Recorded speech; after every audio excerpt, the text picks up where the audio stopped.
కొత్తగా మొక్కలు పెంచుకోవాలి అనుకునే వాళ్ళకి ఈ వర్షాకాలం సరైన సమయం అండి. 2 అడుగుల స్థలంలో కూడా చిన్న కుండీల్లో అయినా సరే ఆకుకూరల్ని ఈజీగా పెంచుకోవచ్చు. ఈ తోటకూరని చూడండి ఎంత తాజాగా లేతగా ఉందో. ఈ తోటకూరలో పెసరపప్పు వేసుకొని కూర వండుకుంటే చాలా కమ్మగా ఉంటుందండి.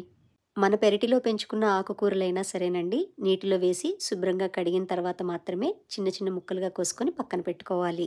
ఇప్పుడు మూకుట్లో నూనె వేడి చేసి ఆవాలు, జీలకర్ర, శనగపప్పు పోపు వేసి కాస్త దోరగా వేగాక ఉల్లిపాయ ముక్కలు, కరివేపాకు వేసి 2 నిమిషాలు వేయించుకోవాలి. ఉల్లిపాయ ముక్కలు ఇలా కొంచెం ట్రాన్స్పరెంట్‌గా మారిన తర్వాత కొద్దిగా అల్లం వెల్లుల్లి ముద్ద వేసి కలుపుతూ పచ్చివాసన పోయే వరకు వేయించుకోవాలి.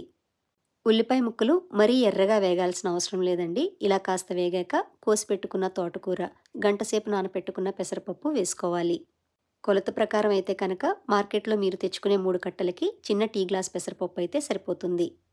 ఇందులోనే పచ్చిమిర్చి చీలికలు, మీ రుచికి తగ్గ ఉప్పు, కారం, పసుపు వేసి అంతా బాగా కలిసేలాగా కలుపుకొని మూత పెట్టి ఒక 5 నిమిషాలు మగ్గించుకోవాలి. 5 నిమిషాల తర్వాత మూత తీసి చూస్తే తోటకూరలో నుండి ఇలా నీరు ఊరుతుందండి. ఈ నీరంతా ఎగిరిపోయే వరకు మళ్ళీ మూత పెట్టి మరొక 5 నిమిషాలు మగ్గించుకోవాలి.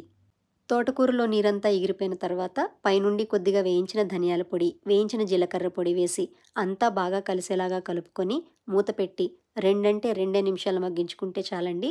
ఎంతో కమ్మగా ఉండే తోటకూర పెసరపప్పు కూర రెడీ అయిపోతుంది. వారంలో కనీసం 3 సార్లైనా ఆకుకూరలు తినడం ఆరోగ్యానికి చాలా మంచిదండి. ఈ తోటకూర పెసరపప్పుని వేడి వేడి అన్నంలో కలుపుకొని తింటే చాలా కమ్మగా ఉంటుంది.